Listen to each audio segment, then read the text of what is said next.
Começa agora, Jornal da Terra. Jornal da Terra. A página oeste da nossa grande São Paulo. Jornal da Terra. Está no ar, o Jornal da Nossa Terra.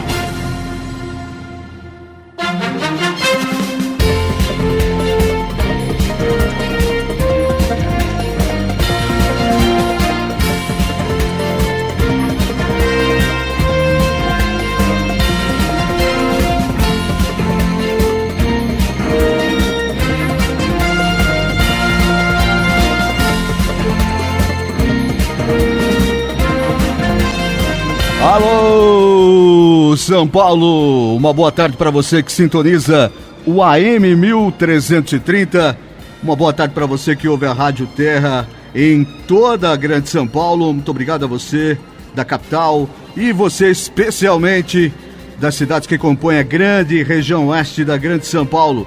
A partir de agora você vai ficar sabendo as principais notícias desta quinta-feira aqui no AM 1330, porque está começando agora a edição 290 do Jornal da Terra, diariamente monitorando a região, esclarecendo os fatos, cobrando as autoridades, servindo o povo da região oeste da grande São Paulo, fazendo rádio na essência, rádio interativo, companheiro, prestador de serviço, entrando diariamente na sua casa para levar a boa nova, até mesmo quando a notícia não for exatamente boa.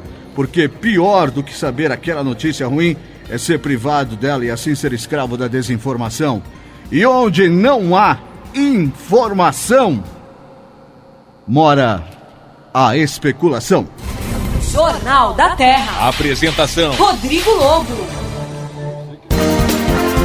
São 5h02, esses são os destaques dessa quinta-feira. Santana de Parnaíba inicia a campanha de vacinação, assim como todo o país, contra o HPV. E isso tudo começa em 10 de março. Praça Antônio Menck, no Largo de Osasco, começa a ganhar um novo visual.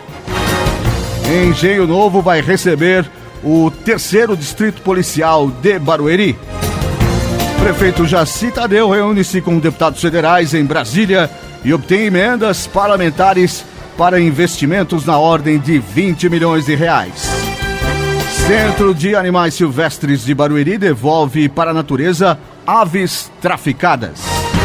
Pirapora do Bom Jesus divulga a sua programação de carnaval. Barueri realiza palestra sobre doenças sexualmente transmissíveis. Prefeitura de Itapevi realiza cadastramento para vagas de emprego no próximo sábado. Casa do Trabalhador de Barueri oferece centenas de vagas de emprego. 4º concurso Beleza Negra de Osasco tem inscrições abertas até 7 de março. Jornal da Terra. Apresentação: Rodrigo Lobo. 5h03 em São Paulo, uma boa tarde, seja muito bem-vindo. E ontem, muito obrigado pelas mensagens que chegaram aí ontem, especialmente de você de Osasco, e a respeito do programa de ontem, das participações. Me desculpe você que não entendeu o porquê que eu ouvi o prefeito Jorge Lapas e depois ouvi alguém que de maneira contumaz critica o prefeito Jorge Lapas, e eu acho que você precisa entender o que significa fazer jornalismo, dar ouvidos a todas as correntes de pensamento. Aqui nesse programa, se o meu amigo, deixa eu até ver o nome do amigo aqui, Adalberto Francisco da Silva, se o amigo Adalberto acompanha o programa de uma maneira mais consistente, 2, 3 vezes por semana, já deve ter percebido que aqui nessa mesa sentam-se as mais diversas correntes. No nosso microfone fala todas as linhas de pensamento em todos os municípios, então não tem nem por que perguntar a respeito disso. Acho que a grande maioria dos ouvintes compreende isso, independente de pensar como o prefeito Jorge Lapas ou pensar como alguém da oposição, porque nós temos também várias figuras da oposição. Quem falou essa observação que fez o Alberto em relação ao Delbio Teruel. Vale lembrar também que isso acontece também nas outras cidades. Nós trazemos gente de todas as vertentes e pensamentos políticos. É assim que nós, é pelo respeito que nós temos por quem ouve o programa e quem vem nos acompanhando, quem vem indicando esse programa para se informar sobre a região oeste. Só assim a gente tem a efetiva garantia para essas pessoas de que nós não temos uma bandeira política, temos opinião, mas estamos abertos a discutir as situações a partir de um ponto zero, sempre, até porque você que está do outro lado pode pensar muito diferente das pessoas que aqui sentam e propagam suas ideias. 5h05, hoje quinta-feira, dia 20, é o 51º dia do ano, faltam 315 dias para acabar 2014, e entre os aniversariantes do dia, nós teríamos, na verdade, a novelista Ivani Ribeiro, temos aquela maravilhosa Cindy Crawford. Quantos já não sonharam com Cindy Crawford? Jefferson Miro sonhava muito, nem preciso dizer em que nível. Dr. Zé Lima, que também está aqui comigo, também, tenho certeza também, Cindy Crawford é um bebezinho lindo. Hoje, um bebezinho lindo de 47, 48 anos, mas continua sendo um bebezinho lindo. Na verdade não, né? 66, 48. 48. 48. Quem está fazendo aniversário hoje também, quer dizer, eu não sei se virou rua, aí os amigos aqui me ajudem, mas seria ou estaria fazendo, ou está fazendo, é o Sidney Poitier, que foi eternizado por Ao Mestre com Carinho. Tá vivo ele, doutor? O senhor não sabe? Não? Sabe, Tony? Não? Também não sabe, Jefferson? Você que tem mais de 40 anos, com certeza já viu uma dezena de vezes esse filme aí, Sessão da Tarde. Tinha antes, na própria TV Record, né? Aquela TV Record Chuva Esquenta lá da época dos Machado de Carvalho, que não pegava bem em lugar nenhum. Aquela lá também nós víamos muito. Aliás, eu acho que tinha aquela Sessão Faroeste e Bang Bang, tinha a sala especial que todo mundo via lá. E o doutor Zé Lima já riu aqui. Já se entregou aqui o doutor Zé Lima. Quando falou sala especial, ele já se entregou. E também tinha uma sessão especial de Ao Mestre com Carinho, né? Porque ele só passava isso. Acho que só tinha esse filme lá. Só tinha essa lata aí. Enfim, parabéns ao Sidney Poitier. E eu vou dar uma olhadinha aqui na internet para ver se ele já morreu, porque é o mínimo que eu posso fazer pro meu ouvinte. Boa tarde, doutor Zé Lima, seja bem-vindo ao Jornal da Terra. Boa tarde, Rodrigo, boa tarde, Jefferson, boa tarde a todos os nossos ouvintes aqui da região oeste do estado de São Paulo, Osasco, Carapicuíba, Jandira, Itapevi, Santana de Parnaíba, Barueri, Embu, Embu-Guaçu, toda a região Cotia, Jandira, toda a região oeste aqui do estado de São Paulo, as pessoas que estão nos ouvindo, nos prestigiando. Nossa audiência tem crescido a cada dia, Rodrigo, fruto do seu trabalho e também do Jefferson, que segura e corrige todos os equívocos que a gente comete aqui ao vivo, né, Jefferson? É fruto dos amigos todos, quem está do outro lado do microfone e os que vêm aqui também. Doutor, mas eu sou obrigado a insistir no tema. Quando eu falei em sala especial, o doutor sorriu. Eu tenho aquela teoria que tem gente que não diz eu, mas sorri e se entrega. O senhor lembra daquela Record? Aquela Record que não pegava bem em lugar nenhum, o senhor lembra dela? Das noites de sexta-feira, não é verdade. Isso? Né? Onde você deixava a televisão ligada, sem volume, para que os pais não ouvissem que você estava assistindo a televisão naquele horário, não é isso? E ficava com o olho na TV e com o ouvido no corredor, para ver se alguém acordava ou vinha. Isso é um clássico da nossa geração. Né? É verdade. Doutor Zé Lima, depois de falar isso aí, lembrar do passado sempre é engraçado, como sempre é motivo da gente rir, né? A gente estava muito mais bonito quando era mais novo, mas a gente acha engraçado isso aí, né? Você citou um filme, Rodrigo, perdão, você citou esse filme, que tem um filme que acho que todos nós assistimos inúmeras vezes, mas essa semana passou na sessão da tarde, eu estava no conforto médico do centro cirúrgico, entre uma cirurgia e outra, Curtindo a vida doidada. Curtindo a vida doidada com Ferris Bueller. Isso é um clássico. Eu acho que eu assisti esse filme pela 200ª, 35ª vez. É verdade. E esse aí pegou a nossa fase mesmo de adolescente. Ao Mestre com Carinho, já de uma outra geração. Já é um pouco mais antigo. Nós víamos, né? Porque repetia muito mesmo na televisão. Mas o Curtindo a Vida Doidado eu vi no cinema, na verdade, para depois passar a ver na televisão. Então, esses dias eu vi uma reportagem, inclusive no R7, no portal da Record, mostrando esses mesmos atores hoje. A menina continua belíssima aos 40 e tantos anos. E os caras continuam feios também aos 40 e poucos anos, né? Mas é realmente um filme muito legal. Eu sou capaz de contar o filme inteiro aqui. E não, eu gravei, mas não vi, mas vou ver de novo. Acho que no final de semana arrumar um tempinho aí. É fantástico, fantástico. É muito legal. Doutor Zé Lima, nós semana passada acabamos não falando, mas nos últimos dias acabamos não sendo surpreendidos, porque o doutor Zé Lima já adiantava aqui, por uma fuga aqui, outra ali, uma debandada aqui, outra ali, de médicos cubanos. Alguns, inclusive, por conta da distância dos locais onde eles trabalham, para que o Ministério da Saúde dissesse mesmo que estava acontecendo um abandono, precisava da prefeitura comunicar, e aí eles não têm nenhuma pressa de comunicar isso também, né? Então, e precisava certificar, às vezes o cara já estava lá nos Estados Unidos, porque teve 2 deles que fugiram para os Estados Unidos, então, até certificar que o cara está lá, não vai anunciar. Isso já era previsto, doutor, principalmente a partir de que eles mesmos identificaram a diferença de tratamento, mesmo no programa Mais Médicos, a diferença de tratamento entre os cubanos e os demais médicos estrangeiros, né? Rodrigo, eu acho que o que aconteceu era mais ou menos previsível, e frente àquilo que tudo a gente conversou, quando toda essa polêmica se instalou, quando a sociedade procurou debater e entender do que se tratava esse programa Mais Médicos. Ele tem algumas diferenças em relação a programas similares de exportação de profissionais de saúde que Cuba tem feito.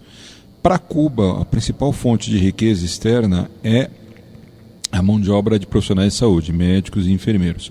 É o principal fomento, é a maneira pela qual a ilha de Cuba consegue trazer mais dinheiro, mais recursos, mais capital de fora para dentro do país. A segunda fonte de recursos é o turismo, e a terceira é a indústria do tabaco. Então, para ver o tamanho, a dimensão da importância econômica que essa atividade tem para Cuba. Sim. Se nós formos observar aquilo que nós já tivemos anteriormente no Brasil, na região centro-oeste, no governo do PSDB, a presença de médicos cubanos, a exportação de médicos cubanos para outros países da África, para a Venezuela, nós vamos notar algumas diferenças em relação àquilo que nós temos aqui no Brasil. Primeiro, obviamente, diferença de características físicas do país. Nós temos um país de dimensões continentais, então obviamente que é muito mais difícil você exercer um controle como eles exerceram em países menores da África, em alguns países da Ásia, especialmente na Venezuela. Então esse é um aspecto. Então é mais fácil para esses médicos, os que vieram já com o intuito de sair, de pedir asilo político ou de escapar em direção aos Estados Unidos, que consigam isso com mais facilidade no Brasil do que os outros países onde eles já tenham prestado esse tipo de serviço. O segundo aspecto que a gente tem que considerar, que em todos esses outros países havia apenas médicos cubanos. Aqui nós temos cubanos, portugueses, Verdade. espanhóis, que recebem o salário diretamente no seu bolso. E os cubanos, obviamente, que vão conversar com os outros médicos, com os outros profissionais de saúde, vão ter acesso às informações, à imprensa, à mídia, e vão saber que eles estão recebendo um valor muito pequeno. Talvez eles não soubessem que o país pagasse R$10 mil para cada médico, e que eles iriam receber uma parcela tão pequena. E agora estão se confrontando com essa realidade. E eles têm um choque de informação, porque eles não têm tanta informação lá, onde vivem, é tudo controlado. E aí vem para cá com essa abertura em relação à informação, e aí bateu essa ideia de, poxa vida, eu sou um idiota. Era absolutamente, eu acho que era previsível, era esperado. O que nós vamos ter que ver agora é se isso vai ser representativo do ponto de vista numérico. Quantos vão efetivamente abandonar o projeto, tentar o asilo, quantos vão sair em direção aos Estados Unidos ou algum outro país, para ver se isso vai ter algum impacto ou não do ponto de vista assistencial ou até mesmo do ponto de vista político. Em outros países, esse convênio foi firmado entre Cuba e enviando seus médicos, foram sempre países pequenos, então eu acho que a grande diferença está aí. Porque o cubano, já ouvi dizer também que ele nasce no DNA dele, já nasce um DNA de fuga. Então lá ele tenta fugir e fica lá na Bahia, os caras não deixam, morrem alguns lá num barquinho qualquer. Agora aqui nesse país é muito fácil sair e entrar. Porque o Brasil é um país de dimensões continentais. E mesmo que ele esteja numa área um pouco mais interiorana, numa área mais distante da capital, ele não tem que viajar tanto assim para atingir uma fronteira. Sim, sim. Então é fácil você conseguir, se esse é o intuito dele, que eles consigam atravessar uma fronteira, chegar a um outro país e a partir daí buscar o destino final dele. Então é muito mais fácil. Esse trâmite no Brasil é muito mais fácil. E obviamente que você vivendo num regime democrático, que não se tem um controle como se tem em outros países, onde se tem um regime de exceção, como na Venezuela, onde a democracia passa por grave crise, ou alguns países da Ásia ou do norte da África, onde já tinham estado presentes lá os médicos cubanos. Então, a situação no Brasil ela é diferente de tudo do que eles mesmos haviam passado até hoje. E eu acho que é absolutamente natural. A tendência do ser humano é procurar liberdade em todo o seu aspecto. Liberdade de expressão, liberdade de pensar, liberdade de agir, liberdade de transitar. Ela é da natureza do ser humano. Ninguém aceita ser tolhido, ninguém aceita ser limitado, ninguém aceita que pessoas que lhe são estranhas lhe digam o que ele deve fazer.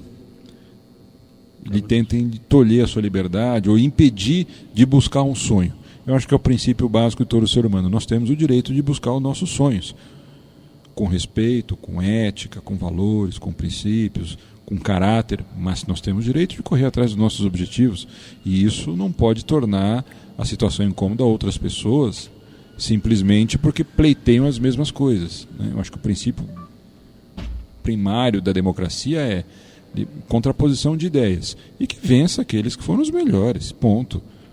É verdade. Isso é da condição do ser humano, da natureza, assim.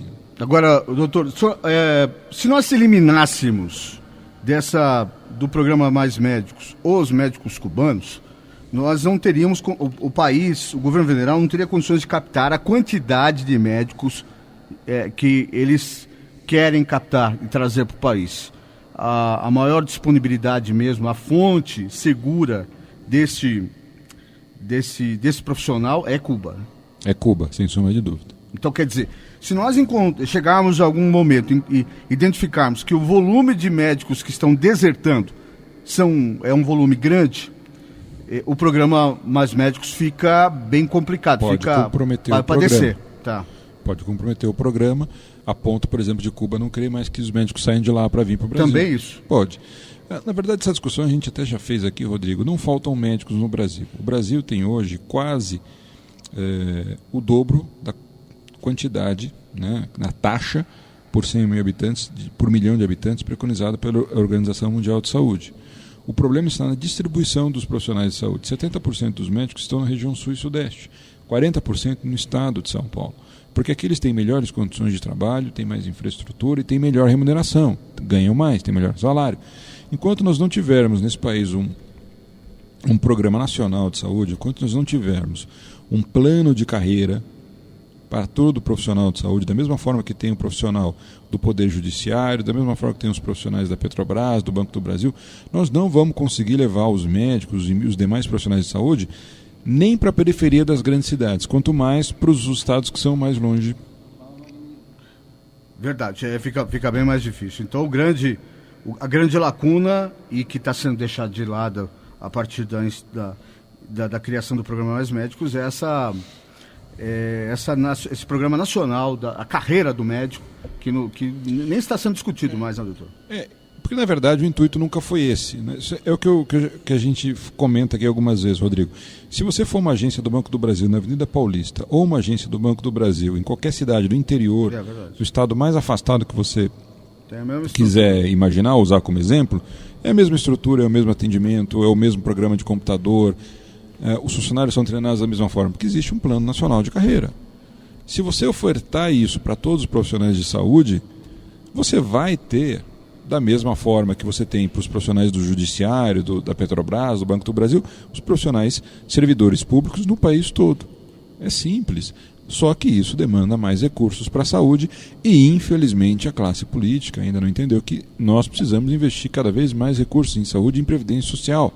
A população está envelhecendo. Não há outra alternativa. Não há outro caminho. Isso é uma condição sine qua non, é inexorável. Não há como retroagir. Nós vamos ter cada vez mais pacientes idosos com doenças crônicas, gastando mais dinheiro do sistema de saúde, vivendo durante mais tempo, consumindo mais a Previdência Social. É um problema no mundo todo, não é só no Brasil. Acho que aqui ainda nós estamos demorando um pouquinho para nos atentar a esse fato. E é extremamente salutar, eu acho que é positivo que a gente sempre bata na mesma tecla. E resolver problemas de saúde não é fácil. O Brasil tem o maior programa público de saúde do mundo. É o único país do mundo, com mais de 100 milhões de habitantes, que tem um programa público nacional, gratuito e universal. Ou seja, as pessoas têm direito a todo o sistema de saúde de forma gratuita. Basta estarem no Brasil, não precisam ser brasileiros. Só que nós não estamos observando, o SUS ele tem 3 princípios: a universalidade, a gratuidade e a equidade. Nós não garantimos a todas as pessoas dentro do Sistema Único de Saúde do Brasil o mesmo nível de tratamento, a mesma qualidade de tratamento. A maioria das pessoas não consegue chegar aos hospitais terciários, aos hospitais de escola, por exemplo, em São Paulo, o Hospital das Clínicas, o Instituto do Coração, a Escola Paulista de Medicina, a Santa Casa. Elas ficam no atendimento das unidades básicas de saúde, nos ambulatórios de especialidade. Aqueles que conseguem chegar a esses hospitais terciários de alta complexidade, em geral ligados a uma faculdade de medicina, têm um tratamento. Eu posso garantir a você, Rodrigo, posso garantir a você, Jefferson, a todas as pessoas que estão nos ouvindo. Quem chega ao Hospital das Clínicas, ao ICESP, ao Instituto do Câncer, ao Instituto do Coração, ao Instituto da Criança, para citar os institutos, o Instituto de Ortopedia do Hospital das Clínicas, tem um nível de tratamento e numa velocidade e uma disponibilidade de medicamentos, de profissionais especializados, de infraestrutura, que ele não vai ter em nenhum grande hospital de grife desse estado ou desse país. Em nenhum. E eu falo isso com absoluta tranquilidade porque eu sou cadastrado em todos os grandes hospitais de São Paulo. Todos. Nos 2 maiores, nos 5 que estão um pouco abaixo, e trabalho no Instituto do Coração, no Hospital das Clínicas, atendendo pacientes do SUS. Você não tem que brigar com o convênio, você não tem um período de latência para o convênio aprovar ou não, você pede um medicamento, você pede um exame e aquilo é feito imediatamente pelo SUS. Não há convênio melhor que o Sistema Único de Saúde. Só que as pessoas têm que chegar a esse hospital de alta complexidade para poder receber um tratamento digno, para poder ter a sua doença amenizada e em boa parte das vezes curada. Bom, doutor Lima, o senhor publicou essa semana um artigo em alguns jornais, entre eles o jornal Itapevi em Foco, falando do aumento das doenças cardiovasculares e aumento da gravidade entre as mulheres. Queria daqui a pouquinho, vou fazer um giro de notícias, daqui a pouquinho falar sobre isso, falar também dessa campanha, a importância da campanha de vacinação do HPV. E já voltamos, vamos passear pela região, saber o que está acontecendo de principal. Hoje aqui no Jornal da Terra, o doutor José Lima, promovendo saúde, falando da saúde pública e daqui a pouco respondendo a sua pergunta enviada pelo telefone 2808-9618 e também pelo e-mail jt@jornaldaterra.com. Jornal da Terra. Jornal da Terra. A sua cidade é nossa notícia. O HPV é responsável por 70% dos casos de câncer de colo de útero e 95% dos casos de câncer do país. Por isso, a Prefeitura de Santana de Parnaíba dará início no dia 10 de março à campanha de vacinação contra o papiloma vírus humano, o HPV, em meninas com idades entre 11 e 13 anos. A campanha, que é nacional, vai até o dia 10 de abril e tem como meta imunizar 5.200.000 meninas em todo o território nacional. Em Santana de Parnaíba, as vacinações serão realizadas nas escolas seguindo o cronograma da Secretaria da Saúde. A adolescente ficará sabendo em sua escola o dia em que a equipe de saúde fará a visita e a própria escola encaminhará aos pais. o pedido de autorização da vacinação. A aluna que, por algum motivo, estiver ausente no dia da vacina na escola, será encaminhada a um posto de saúde, onde deverá comparecer com os pais ou responsáveis para a imunização. Cada menina deverá tomar 3 doses da vacina, sendo a segunda dose 2 meses após a primeira e a terceira 6 meses após. É importante se atentar que para ser vacinada é necessário autorização dos pais ou responsáveis. A Prefeitura de Pirapora do Bom Jesus divulgou nesta manhã a programação do Carnaval 2014. O evento começa no dia 27 de fevereiro e encerra no dia 4 de março. O Carnaval 2014 de Pirapora do Bom Jesus contará com novidades esse ano. Os foliões que comparecerem na cidade irão participar de uma programação voltada aos anos 30, ritmado pelas tradicionais bandas de marchinhas da cidade, que contará ainda com shows em trios, concursos de fantasias e muito mais. Para esquentar o pré-carnaval de Pirapora, o Bloco do Gato Preto desfila na sexta-feira, dia 27, com o trio elétrico a partir das 11 horas da noite. Já a abertura oficial acontece na sexta, dia 28, com a escolha do Rei Momo e Rainha do Carnaval 2014. No sábado, dia 1º de março, o projeto Berço do Samba Paulista realizará encontros com grupos da região que ainda preservam a identidade do samba paulista e se apresentarão contemplando o legítimo samba de bumbo. Na segunda-feira, 5º dia de folia, a criançada também poderá se divertir à matinê infantil. Ainda no mesmo dia, o público acompanhará o concurso de fantasias e o desfile do grupo Felicidade de Pirapora. No último dia, acontecem os desfiles de todos os blocos. Encerra a programação o baile de carnaval realizado no Clube Municipal com a tradicional Banda Alegria. As doenças sexualmente transmissíveis, conhecidas popularmente por DSTs, são patologias infecciosas que se transmitem essencialmente, mas não de forma exclusiva, pelo contato sexual. O uso de preservativo tem sido considerado como a medida mais eficiente para prevenir a contaminação e impedir sua disseminação. Por isso, a Secretaria de Saúde de Barueri convida o público adolescente a participar do ciclo de palestras sobre DSTs, que acontece até o dia 28 de fevereiro em unidades básicas de saúde da cidade, sempre a partir das 8 horas da manhã. As palestras são elaboradas especialmente para atrair o público adolescente, reservando momentos de educação, descontração e entretenimento, além da distribuição de kits. A participação é gratuita. Nesta sexta-feira, dia 21, a palestra acontece na UBS Dr. Adalto Ribeiro, na Avenida Zélia 950, no Parque dos Camargos. Na segunda-feira, dia 24, será a vez da UBS Vinci Neme, que fica na Rua Britânia, número 155, no Jardim Aldir. Para saber os locais dos demais dias, basta acessar o site da Prefeitura de Barueri, www.barueri.sp.gov.br. A sua cidade é nossa notícia. Jornal da Terra.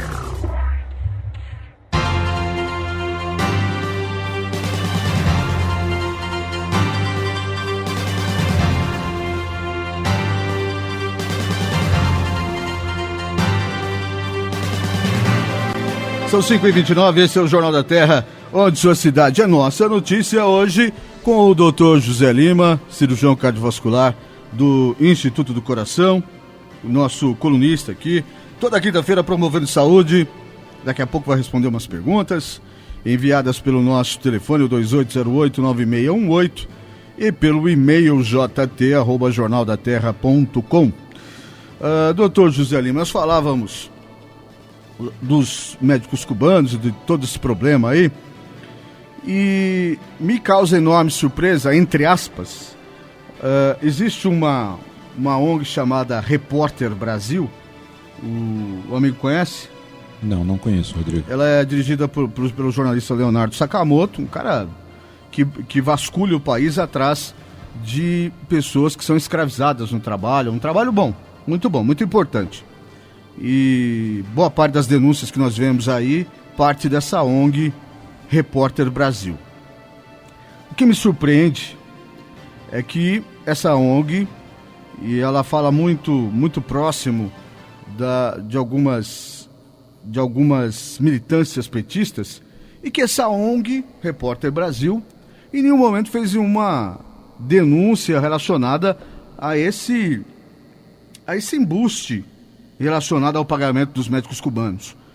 Se você tem 10 mil reais, se o cubano recebe algo em torno de, no final das contas, de R$1.000, nós temos aí para o médico, nós temos aí, podemos considerar que temos aí, e afora a questão da obrigatoriedade dele trabalhar, de cumprir, por conta da legislação do país deles, nós poderíamos dizer que temos aí um regime análogo à escravidão, né?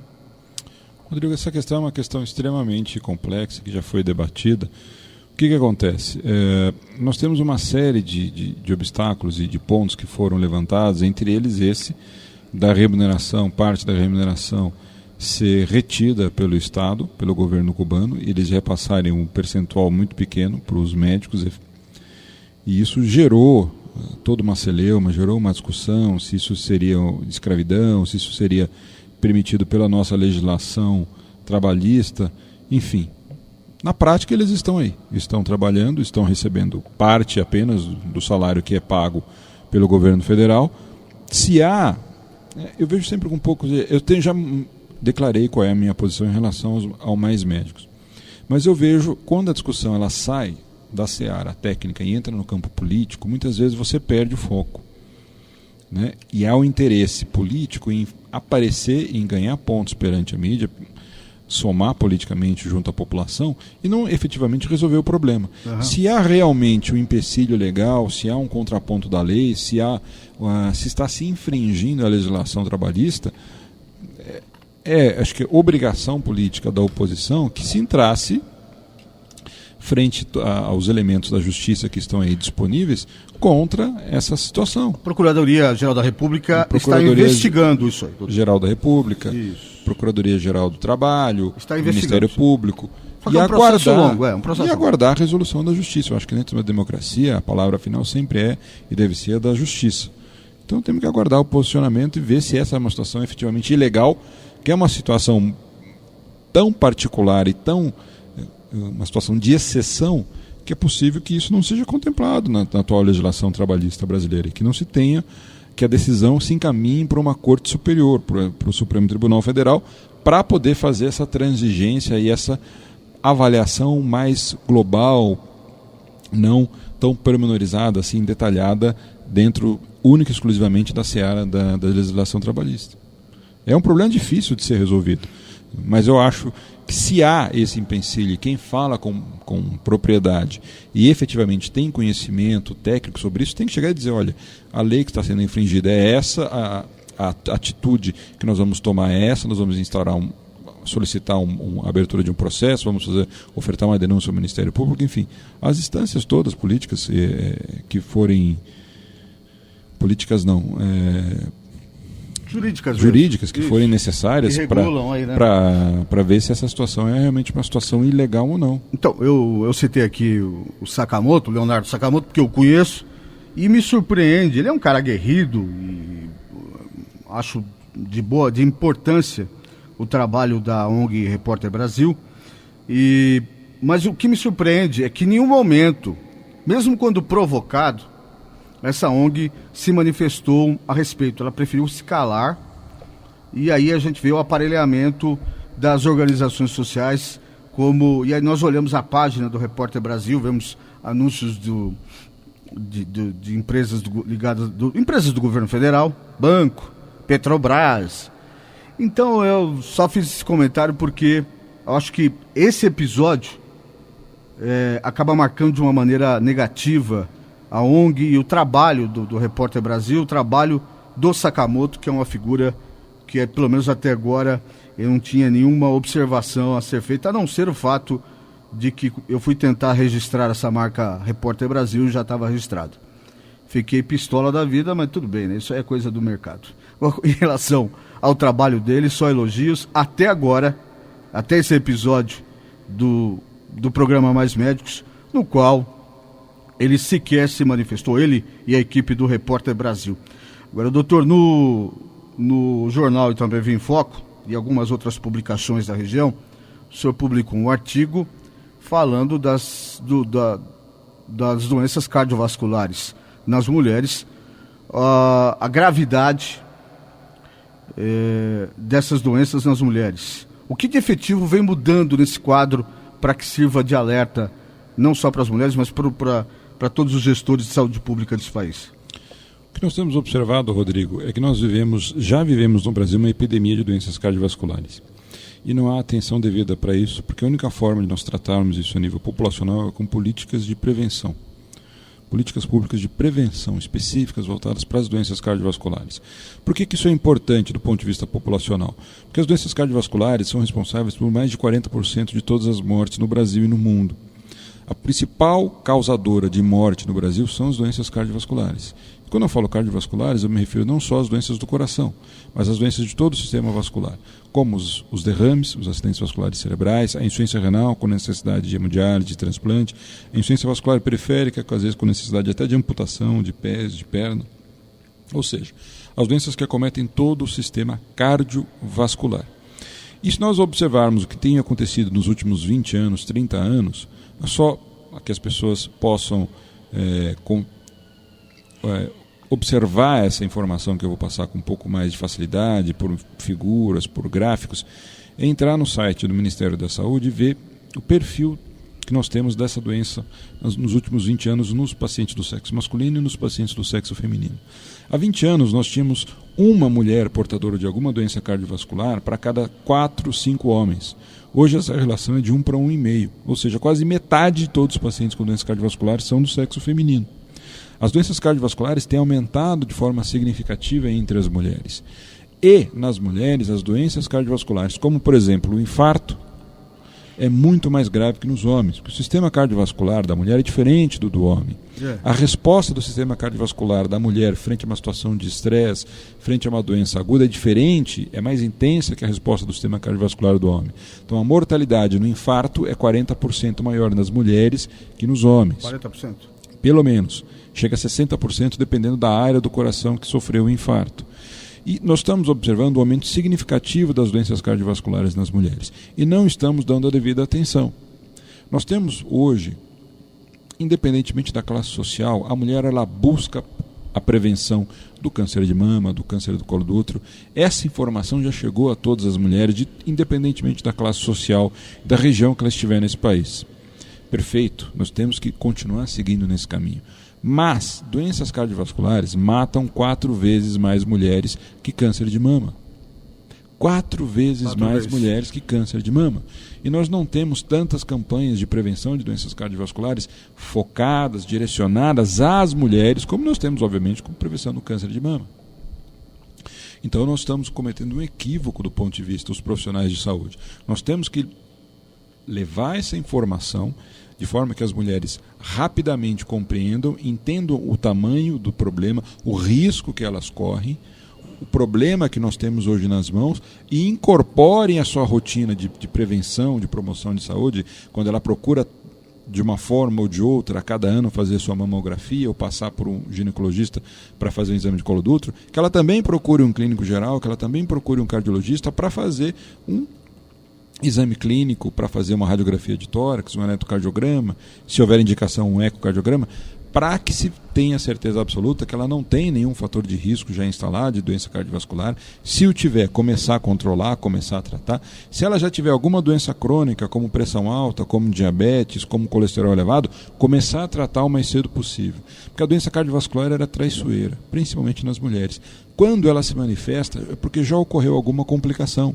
É um acidente vascular cerebral que pode levar a pessoa à morte, que pode deixar com uma sequela extremamente debilitante, pode deixá-la numa cama para o resto da vida.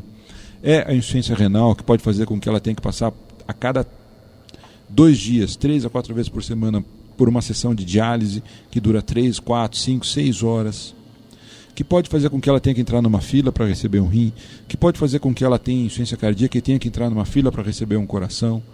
Ou seja, é uma doença dramática, é uma doença traiçoeira, é uma doença que mata muito e é uma doença silenciosa. Então é fundamental que nós levemos essa informação, em especial ao público feminino. Nós temos agora o dia 8 de março, o Dia Internacional da Mulher, e é importante que nós coloquemos isso, que haja no calendário de saúde de todas as mulheres a preocupação também com prevenção de doença cardiovascular, como elas já têm a preocupação com câncer de mama e a preocupação com câncer do colo do útero. E em relação ao aparato, as ferramentas de saúde, nosso sistema de saúde, ele está atento a isso? Porque eu estou ouvindo a palavra de um profissional que atua nesse sistema de saúde, mas a estrutura de saúde nossa, ela está contemplando, está oferecendo esse cuidado a partir dessa mudança do perfil do acometimento da doença? Em geral, o que acontece? O aparelho, tanto legal quanto o aparelho do Poder Executivo, ele vem a reboque das mudanças. Hoje, como as mudanças culturais, as mudanças epidemiológicas, ou seja, do perfil da sociedade, como nós chamamos de medicina, elas mudam muito rapidamente. A mulher, nos últimos 20, 30 anos, ela se emancipou, ela ganhou um espaço absolutamente justificado e justo do ambiente de trabalho, no mercado de trabalho. Só que isso trouxe para elas uma série de fatores de risco que antes eram mais comuns aos homens. Então, não só todo o aparelho do sistema de saúde, como a legislação, como as políticas públicas de saúde, tem que ser voltadas para o atendimento dessa nova condição da mulher. Só que isso demanda tempo, isso demora primeiro que se faça o diagnóstico do que está acontecendo. A partir do diagnóstico do que está acontecendo na saúde da população, que os governantes, que os profissionais que têm a obrigação de estabelecer estratégias de programas públicos de saúde, comecem a criar ferramentas para que a gente possa atuar também. Da mesma forma que se criou para o câncer de mama e vem se evoluindo, para o câncer do colo do útero, para o câncer de próstata, se criar ferramentas específicas focadas para a prevenção de doença cardiovascular na população feminina. Por quê? Porque a doença cardiovascular tem aumentado muito entre as mulheres, porque a doença cardiovascular é mais grave na população feminina e na população jovem também. Nós temos um aumento significativo do número de doença cardiovascular em pacientes antes dos 30 anos de idade. Antes dos 30? Antes dos 30. Cada vez mais. E, em geral, como nas mulheres, a doença cardiovascular, quando acomete um paciente mais jovem, ela é mais grave.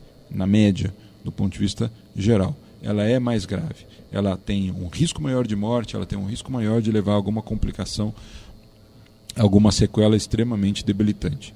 Então, é fundamental que esse aparelhamento do Estado aconteça. Eu acho que isso vem através de, primeiro, estabelecimento do diagnóstico, depois a cobrança por informação da sociedade, aí a cobrança da sociedade é que acaba impulsionando para que surjam ferramentas dentro do nosso sistema público de saúde para orientar, para fazer o diagnóstico precoce em todos os fatores de risco e tratar de todas as doenças crônicas que podem levar a alguma complicação cardiovascular mais séria e mais grave. Bom, são 5 horas e 44 minutos, esse é o Jornal da Terra, onde sua cidade é nossa notícia. Hoje, promovendo saúde com o Dr. José Lima. Vamos fazer aqui mais um giro de notícias e já voltamos. Os assuntos da nossa gente, no Jornal da Terra. A Casa do Trabalhador de Barueri sempre disponibiliza e divulga vagas de difícil colocação. Importante lembrar que, devido à procura, as vagas ficam à disposição por tempo limitado. Até o final do mês, há vagas para ajudante de motorista, auxiliar de almoxarifado, fisioterapeuta, recepcionista, operador de empilhadeira, auxiliar de cozinha, atendente de balcão, vendedor interno, chefe de limpeza, eletricista, supervisor de vendas, promotor de vendas, soldador elétrico, corretor de seguros, operador de telemarketing, motorista entregador, pedreiro, carpinteiro e armador. Os candidatos interessados devem comparecer ao Ganha-Tempo, na ala da Casa do Trabalhador, no setor amarelo, munidos de RG, CPF, PIS e carteira profissional, para cadastro e encaminhamento. A Casa do Trabalhador de Barueri fica no setor amarelo do Ganha-Tempo, na Avenida Henriqueta Mendes Guerra, número 550, no centro de Barueri. Mais informações podem ser obtidas pelo telefone 4199-1333, 4199-1333. Para garantir investimentos em Itapevi, o prefeito Jaci Tadeu esteve em Brasília nesta quarta-feira. Em reunião com deputados da região, Jaci obteve um total de 20 milhões de reais, que deverão ser investidos em 2 projetos de infraestrutura e mobilidade urbana na cidade. Um dos projetos é a reforma e a cobertura total do terminal rodoviário de Itapevi, que permitirá maior comodidade para quem utiliza o transporte público da cidade. Outro projeto, contemplado nesta ida à capital federal, trata da construção de alças no viaduto José dos Santos Novais, que será uma intervenção adaptada ao corredor metropolitano Itapevi-Butantã, atualmente em obras. O projeto inclui acessos da rua Bonifácio de Abreu ao viaduto e do viaduto à Avenida Feres Nassif Chalup, desafogando o trânsito local. Para a viabilização da obra, foram arregimentados 17 milhões de reais. Mais uma oportunidade para quem está buscando um novo emprego e mora em Itapevi. Neste sábado, dia 22, os funcionários da Secretaria de Emprego e Desenvolvimento Social estarão no Jardim Santa Rita para realizar o cadastro para vagas de emprego.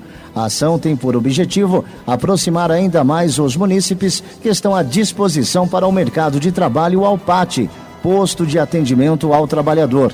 Os cadastros serão realizados no CEMEB Professor Irani Toledo de Moraes, na rua Alcides Cotrim, número 117, no Jardim Santa Rita.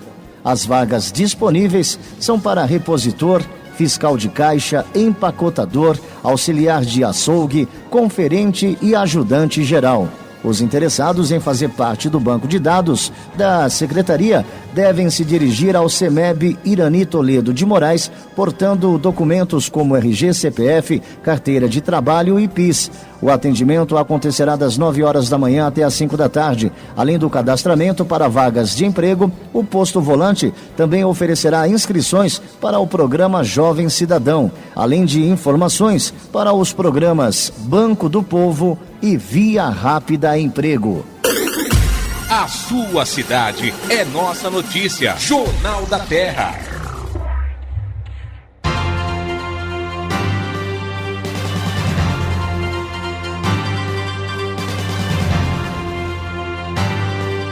São 5h48, esse é o Jornal da Terra, onde sua cidade é nossa notícia. Hoje com o Dr. José Lima, promovendo saúde. Falamos, Dr. Lima, da questão do aumento do aumento das doenças cardiovasculares nas mulheres, da incidência. Falamos dos problemas relacionados ao Mais Médicos. No mês de março agora tem uma campanha nacional, em especial entre as meninas, adolescentes, para se vacinar contra o HPV. O senhor poderia explicar para a nossa amiga que está ouvindo agora a importância dessa vacinação que as pessoas vão ter que passar agora? O que acontece em relação ao HPV, especificamente uma infecção viral, que pode acometer o colo do útero. É uma doença sexualmente transmissível. Existe uma correlação direta hoje, já comprovada cientificamente, uma associação que nós chamamos, não vem ao caso, de estatística em medicina, que a infecção por HPV está associada com o aumento da chance da mulher ter câncer de colo do útero. Qualquer iniciativa como essa, que tenta estabelecer um mecanismo de proteção antes que a pessoa adquira a doença, ou seja, antes que ela seja contaminada e infectada pelo HPV, que ela seja vacinada, é o que nós batemos sempre o pé em dizer que isso é prevenção. Esse é um tipo de prevenção que nós chamamos primária, ou seja, você atuar antes que a pessoa tenha o fator de risco, ou que já tenha a doença que pode causar uma segunda doença. Certo. Então, toda a política de prevenção ela é extremamente bem-vinda, ela traz um ponto positivo e acaba protegendo, diminuindo muito o risco dessa mulher acabar desenvolvendo, ao longo da sua vida, o câncer de colo do útero. Então isso tem um impacto direto na qualidade individual, na saúde dessa pessoa, nos riscos de ela ter uma doença extremamente grave, e do ponto de vista social, isso reduz de forma drástica a incidência, ou seja, o número de casos novos que surgem de câncer de colo do útero, e para o sistema público de saúde, para o SUS, acaba também onerando menos. Essa relação que em gestão de saúde nós chamamos de custo-benefício é positiva, ou seja, você desprende uma quantidade de recursos agora, gasta fazendo uma política de prevenção, para que a médio e a longo prazo você gaste menos. Isso vai trazer, sem sombra de dúvida, uma economia significativa no atendimento de mulheres que deixarão de ter câncer de colo do útero. Sobra mais dinheiro para você colocar em outras áreas da saúde. E por que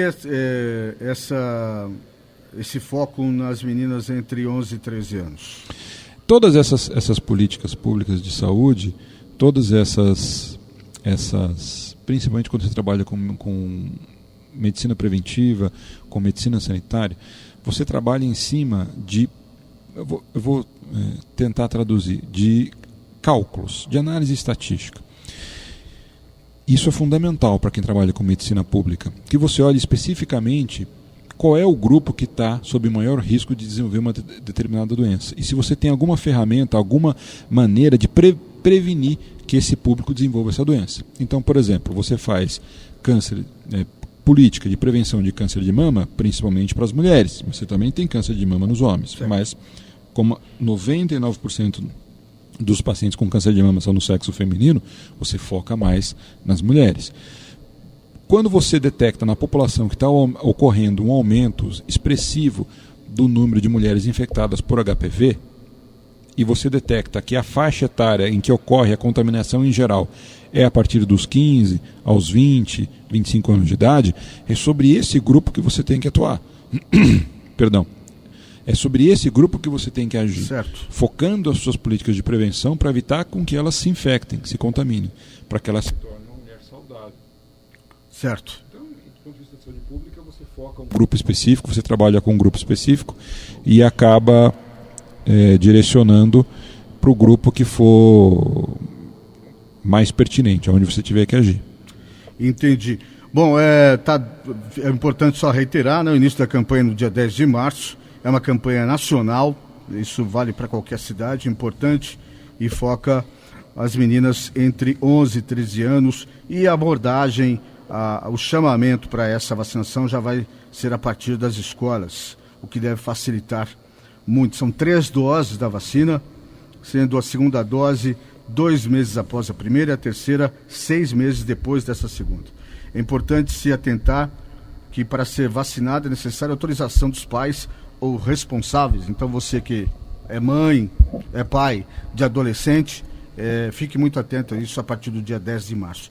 Doutor Zé Lima, hoje nós acabamos falando, nós tínhamos tanto assunto para falar em relação à saúde pública, mais médicos, HPV, falamos também da condição dos cubanos, enfim, do problema cardiovascular entre as mulheres, e que acabou, nós já estamos, faltam 6 minutos para as 6 da tarde, eu não vou ter como colocar perguntas dos ouvintes, vou deixar para a semana que vem, espero que quem esteja nos ouvindo que compreenda, foram assuntos relevantes e importantes, e esperamos o amigo aqui na próxima semana, e a gente pode dedicar um pouco mais. É que a agenda de notícias do Factual estava abarrotada, tinha muito mais temas hoje. E antes de já agradecê-lo por ter vindo, doutor, só queria que o senhor lembrasse que vai estar daqui a pouco, 8 da noite, fazendo uma palestra em Santana de Parnaíba, né? A respeito... Às 19h30 estaremos na ETEC, do bairro da Fazendinha, em Santana de Parnaíba, fazendo uma palestra aberta sobre prevenção de doença cardiovascular. Sobre o tema a importância do tema, como as pessoas podem fazer para diminuírem a chance de ela ter algum problema cardiovascular sério e como é que elas têm que se cuidar para que chegue à melhor idade de forma saudável. Então, às 7h30 da noite, na FATEC, na Fazendinha. Isso, no bairro da Fazendinha, ETEC, em Santana de Parnaíba. ETEC, em Santana de Parnaíba. Boa palestra lá. Só vou lembrar aos amigos que para você fazer suas perguntas aqui para o Dr. Zé Lima, só ligar no telefone 2808-9618 2808-9618, é o telefone da produção do Jornal da Terra, ou então mandar seu e-mail para o jt@jornaldaterra.com, jt@jornaldaterra.com. Por fim, doutor Lima, e a caminhada pelo dia, pela semana do doador de órgãos, pelo Setembro Verde, continua, né, doutor? Continuamos batalhando, continuamos lutando. Já estamos com 2 amigos para incorporar isso ao calendário do Estado, do município, da cidade de São Paulo. Também um grande amigo no Senado para incorporar isso ao calendário nacional, além dos municípios todos em que nós já conseguimos colocar a criação do mês dedicado à doação de órgãos, o que nós chamamos de Setembro Verde, da mesma forma que existe o Outubro Rosa e o Novembro Azul. E felizmente a receptividade tem sido muito grande, estamos conseguindo parceiros, estamos conseguindo muito apoio político para isso. Hoje tivemos até a confirmação de um meio de comunicação que quer levar essa bandeira à frente e vai nos ajudar. Eu acho que tudo que nós pudermos fazer para promover a doação de órgãos e os transplantes só vai fazer com que menos pessoas fiquem na fila aguardando por um órgão que não vai chegar. Que é desesperador. É uma luta diária contra a vida, é uma corrida contra o tempo e invariavelmente o resultado final, se o órgão não chegar, é a morte. Então nós lutamos contra a morte, é isso que eu sei fazer na vida, cuidar de gente. Então nós vamos continuar cuidando de gente, literalmente, colocando a mão nos corações, operando, transplantando. E o que nós pudermos fazer para aumentar o número de doações, para podermos atender mais rapidamente o maior número de pessoas, nós vamos fazer, nós vamos buscar. E o Setembro Verde ainda não tem uma página? Já tem uma página, já está nas mídias sociais, já está na página como Facebook, www.facebook.com/Setembro Verde. Pessoas podem acessar. Tem sempre alguém postando diariamente lá alguma informação sobre doação de órgãos, sobre transplante, sobre a legislação. Em breve, eu garanto que em mais 30 dias nós teremos o nosso site, setembroverde.com. E até o meio do ano já teremos os calendários da cidade de São Paulo e do estado com um mês dedicado à doação de órgãos, mês Setembro Verde. Setembro Verde. Tamo junto, doutor. Obrigado mais uma vez. Esperamos aqui na quinta-feira, sempre promovendo saúde. Um abraço, doutor. Forte abraço. Se Deus quiser, estaremos aqui na próxima quinta-feira. Está chegando meu amigo Ademir Laurenti, seu som de sucesso. O Jornal da Terra volta amanhã aqui no AM 1330. E só um lembrete. Entre os e-mails que nós recebemos hoje, algumas pessoas falaram, peguei o programa de ontem pela metade, não ouvi o que o prefeito de Osasco disse no programa. Amanhã nós vamos fazer um programa, vamos fazer um resgate, como nós dizemos no jornalismo, fazer um catadão do que foi feito no programa de ontem para você que perdeu, embora nós também já tenhamos lá na nossa página, lá no facebook.com/Jornal da Terra, a edição completa do programa de ontem, você pode acessar a qualquer momento. Um abraço, está chegando então Ademir Laurenti, o velho nojento, aqui no AM 1330 e o som de sucesso, o jornal, isso é o slogan dele, não estou xingando, calma gente, calma. O Jornal da Terra volta amanhã às 5 da tarde, um abraço, paz e bem, não esqueça, onde não há informação, mora a especulação. Termina aqui Jornal da Terra. Jornal da Terra. A página oeste da nossa grande São Paulo. Jornal da Terra. De volta amanhã, 5 da tarde.